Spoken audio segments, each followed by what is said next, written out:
Everybody, and welcome back to some more airway sim. Today what we're going to be doing is just going to be continuing to expand a little bit. The World Traveler Index is doing well. As you can see, my value is skyrocketing, and my income has stalled out a little bit. It was getting pretty high up to about 90k, but as I have a good amount of unused aircraft right now, of course, our profit has dropped a little bit. So one thing that's finally happened is I wasn't able to play very much over the past day or so because London Airport, unfortunately, was going through an upgrade. Now, um, it's both unfortunate and fortunate because it's fortunate now that it's done and we have more slots, but while it's going, there's not much to do when you don't have any slots. You can't make routes and anything like that. So, now that it's finally over, we can go ahead and make our first few routes. First of all, by using the last few slots in the old London airport, and then by using the last few slots in the new London airport. So, with this in mind, as you can see, there's tons of competition starting to build up out of London. I'm getting people flying to many, many, many cities, like even small ones like this, and this is kind of unusual. Now, the player flying these routes has really low satisfaction, so I think he's a vulnerable target in the sense that I should compete with him, um, and this should kind of ruin his load levels. So I think that's going to be a good idea for me. I don't know why he's running minimum satisfaction flights. It's kind of silly to me, but I will never really understand what a lot of players are doing in this game. Maybe they just haven't spent a lot of time on it and don't really understand the mechanics well, or they know something that I don't. Because, like, even though these routes are competition, I normally wouldn't open a route like this, but when there's 21% satisfaction, like he's at 100% load factor, of course, but if I open up another route, which is going to have, a regular amount of satisfaction and not 21%, which is really quite exceptionally low, what's going to happen is my route's going to fill up and his is going to empty out. And that's exactly what we want. So even though these routes are competitive, I can probably charge more and get a higher load factor because my satisfaction is going to be at a regular amount of satisfaction. So that's kind of like a little tip for you guys. If you ever see a player making an obvious mistake, like running really low satisfaction flights, just go ahead and compete with them, because it won't affect your load factor very much at all. Only if the route pair is really bad, where, well, like London to Columbus is not really a bad route pair. It's more than enough to fill a stopover half of a 707. You go ahead and open the route almost as if the other guy isn't there. And you'll be able to make a ton of money like that. So yeah, with that in mind, we've used up all those London slots pretty quickly. So what I'm gonna do here is I'm gonna continue to request London slots off camera and make routes every time they come back on. Now, before we do that, there's one thing I kind of want to show you guys, and that is the leaderboards. And I am not doing very well. I'm hovering around 10th. I'm kind of getting relatively stuck. Like, I'm still making a good amount of money, of course, and it looks like Emirates here will be our dedicated player who is able to make an alliance for us once the 1970 is passed. And I think every single other one of us who is in this world and who is following the series are all below 10th. And we're all just below 10th, so we can be a really strong alliance too. So I'm really looking forward to this. Yeah, we should definitely make an alliance, all join up, and we can code share routes.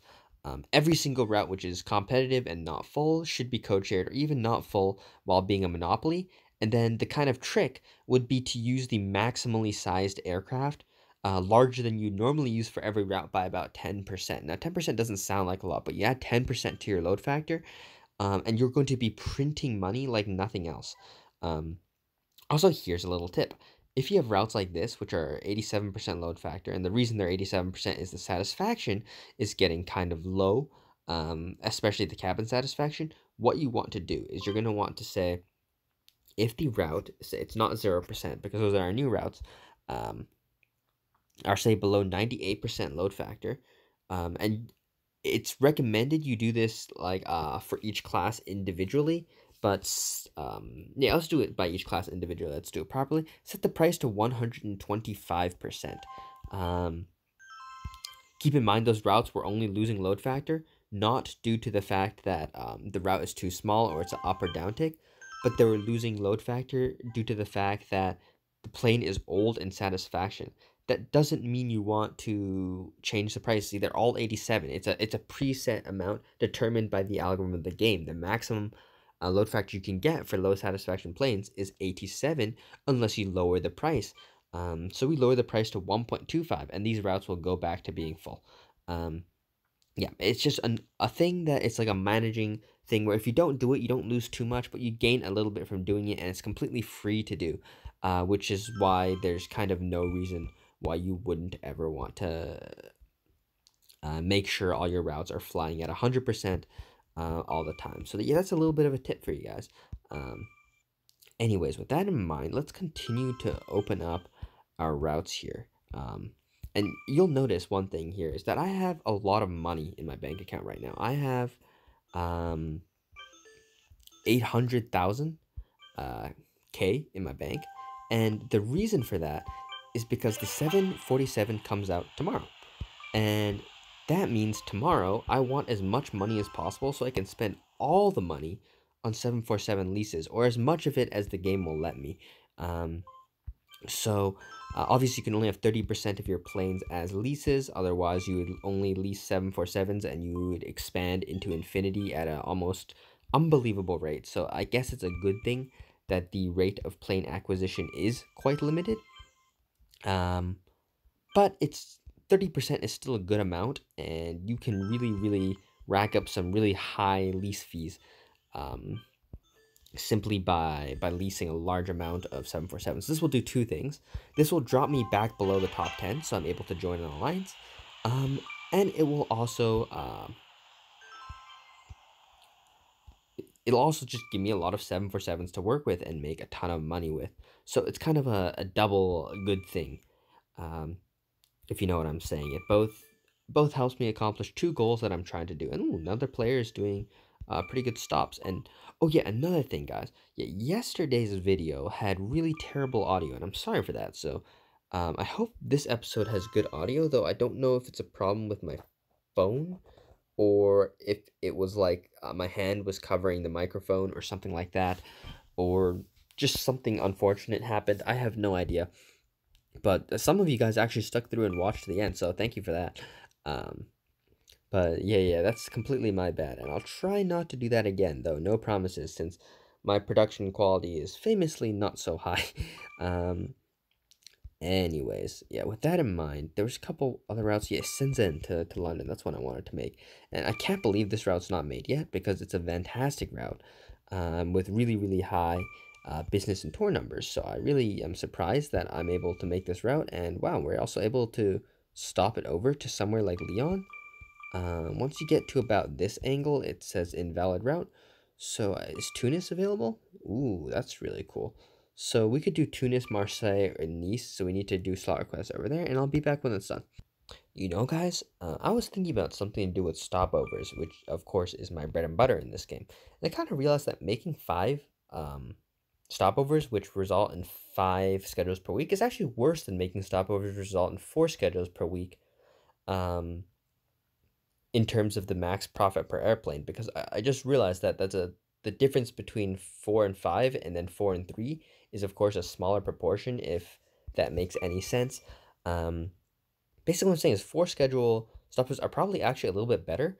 The reason I'm doing 5 schedule per week stopovers for London primarily right now is simply because I know the planes are a little bit small compared to the routes I'm making, so I want to milk them a little bit because I don't have any other bases yet.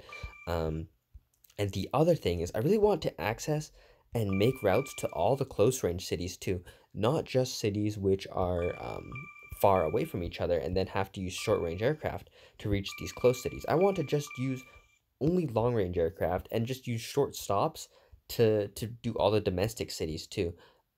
That's kind of my goal. Now, some, of course, like in around this area, there's more cities than can ever really realistically be used with stopovers. I mean, maybe I can make something work with super long range planes in the future with the bottom of South America and routes like that. But for now, at least, those routes are completely unavailable to us. So all we can really do is make stopover routes to farther locations. But in the future, we'll be able to even like reach really close areas of Europe with stopover routes to London. Um, and of course, by that time, though, we'll have tons of other bases to be worrying about. And right now, I have a kind of big shortage of planes compared to my compared to how much demand is still available. But yeah, that's gonna be hopefully fixed soon. I really hope that I'm able to get a little bit more aircraft going and a little bit more um, yeah, just the size of my company needs to go up essentially. It's kind of small, to be honest, for the time. Obviously, it's a lot better than if I started now, but um, it is set up in a really nice way in the sense that I'm accessing a lot of short range routes, as I mentioned, to Europe with long range aircraft, which was kind of a goal I wanted to do.